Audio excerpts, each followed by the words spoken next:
Alweer een dodelijk ongeval op de N59. Triest, heel verdrietig dat er nou weer een ongeval gebeurd is. Ik hoop dat er nu toch zo snel mogelijk actie ondernomen wordt. En verder in deze Zeeland nu. Verzekeraars hebben schade nog lang niet afgerond. En de Orion gaat windmolens op zee neerzetten.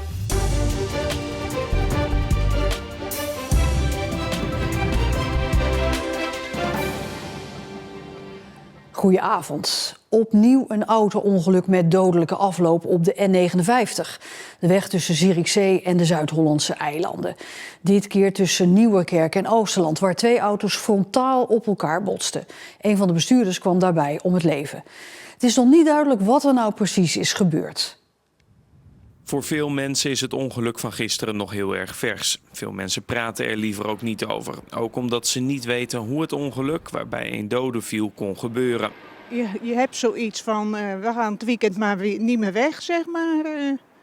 Dat vind je dan toch niet fijn op die weg. Om over die N59 te rijden? Ja. Ik ga sowieso bijna altijd over de Dam, de Brouwersdam. Ook voorzitter Chris Timmerman van de Dorpsraad Nieuwerkerk is ervan geschrokken. Triest, heel verdrietig dat er nou weer een ongeval gebeurd is. En ja, ik hoop dat er nu toch zo snel mogelijk actie ondernomen wordt.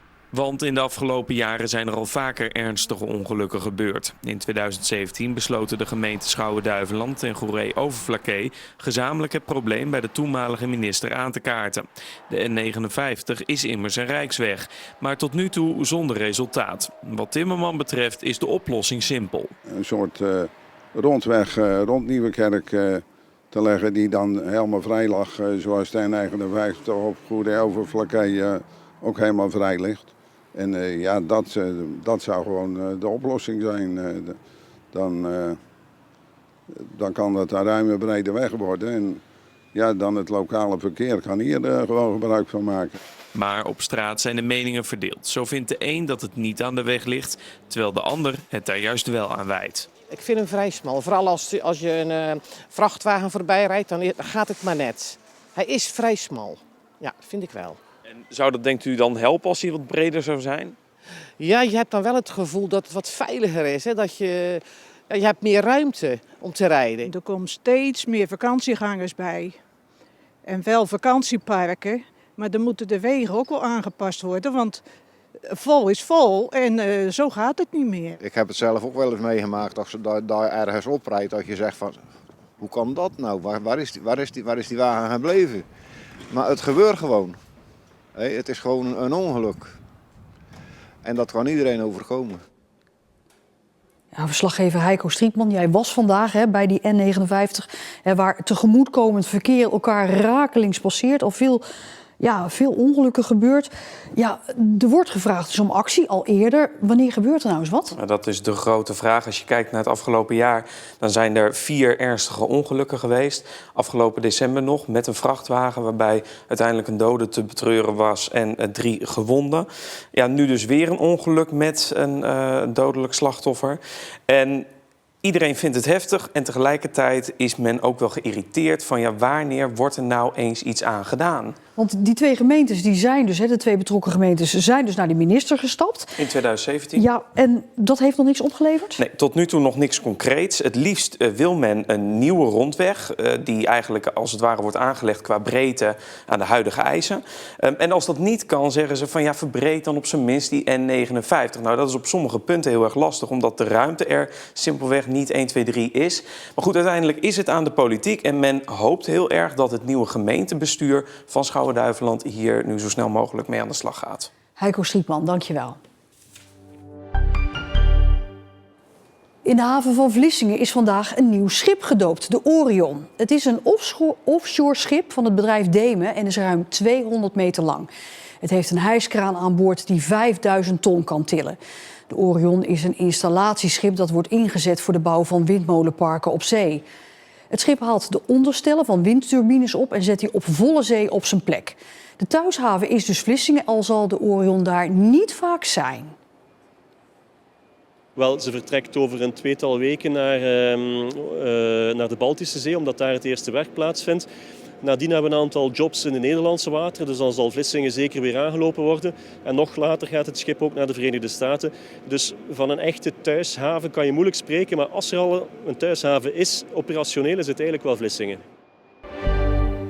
De rechtbank heeft een 66-jarige man uit Klingen voorlopig vrijgelaten die al een half jaar vastzat voor fraude met zorggelden. Hij mag zijn zaak thuis afwachten omdat hij heeft bekend schuldig te zijn aan valsheid in geschriften en het witwassen van geld.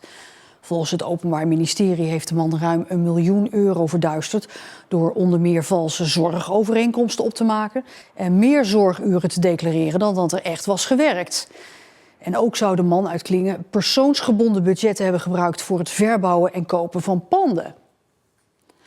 Weet u het nog, afgelopen februari toen 3 zware stormen over ons land raasden? Dudley, Eunice en Franklin. Zeeuwen die toen schade hebben opgelopen moeten mogelijk nog een half jaar wachten totdat alles is opgelost. Want door een tekort aan bouwmaterialen, drukte bij bouwbedrijven en ook het wachten op goedkeuring van de verzekeringen, duurt de afhandeling van de stormschades lang.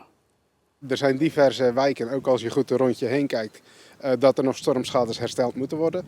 Een dakpan rechtleggen of terugleggen, dat is vrij vlug gedaan. Alleen zoals u hier ziet, missende muurafdekkers, ja, er zit hem toch een stukje levertijd op de materialen. De ergste schades, zoals lekkages, zijn inmiddels hersteld, maar minder urgente schades moeten in veel gevallen nog gerepareerd worden. Dan moet je denken aan afgewaaide dakpannen, zonnepanelen die beschadigd zijn, dakvensters die beschadigd zijn, kapotte dakgoten die door vallende pannen ook kapot gegaan zijn. Dat zijn eigenlijk wel de meest voorkomende stormschades. De meeste mensen hebben er begrip voor dat ze nog even moeten wachten totdat hun stormschade hersteld is. Dat wachten vinden ze op zich niet zo erg, als ze maar weten waar ze aan toe zijn. Gelukkig kunnen we dat uitleggen, met name de levertijden en inderdaad de drukte, de planning. En de goedkeuring van de verzekering, zij is natuurlijk zelf bij betrokken. Dus dat alles bij elkaar levert wel het begrip op van de klant dat ze iets langer moeten wachten. Bidden voor vrede, voor vergeving en verzoening. Het gebeurt elke vrijdag in de Nieuwe Kerk in Middelburg. Met het oorlogsgeweld in Oekraïne op de achtergrond krijgt het deze weken een heel andere lading. Elke vrijdag luiden in Middelburg de klokken. Net als in tientallen andere steden in heel Europa die in de Tweede Wereldoorlog zijn verwoest. Elke vrijdag bidden mensen in al die kerken voor vrede en verzoening. Ik ben zelf geboren 2 jaar voordat hier alles kapot gegooid werd. En dan besef je des te meer wat het betekent als er weer vrede komt en veiligheid. Dus ja, daar wil je voor bidden. Wees goed voor elkaar en vol medeleven. Ze gaan zo beginnen. Hoor je? Dit is de gewone klok. Elke vrijdag om 1 uur begint het gebed. In heel Europa hetzelfde Coventry-gebed voor vrede. De haat die scheiding brengt tussen volken, religies en culturen. Heer, vergeef het. Vindt u het nou nog speciaal om ze te laten luiden? Ja, het is natuurlijk voor de Coventry-gebed. Dat is voor de vrede. Dus ja, dat doe ik graag. Dat vind ik mooi. Is het niet een heel lastig thema op dit moment om te hebben over vergeving en verzoening? Nou, het is in die zin bidden met een graatje in je keel. En toch denk ik dat het daar wel op aankomt. Want anders dan blijven we hangen in gedachten van vergelding, van wraak. Ja, daar gaat de wereld zeker niet beter van worden. En omdat het natuurlijk wereldwijd gebeden wordt en we hebben ongeveer dezelfde liturgie, ja, geeft dat wel een zekere kracht, vind ik persoonlijk. En wat mij ook altijd wel ontroert is dat het tussen mijn oren zit van niet alleen hier, maar wereldwijd tot in de brandhaarden van de wereld aan toe. Dus ook in Oekraïne. Dat kruis hangt ook in Odessa in een kerk. Dat kruis hangt ook in een kerk in Moskou.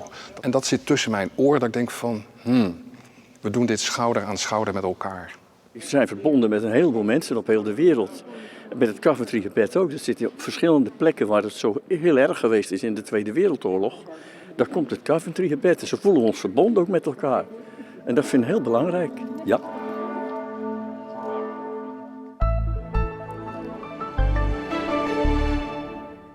Het was vandaag in Zeeland een bewolktere dag dan gisteren.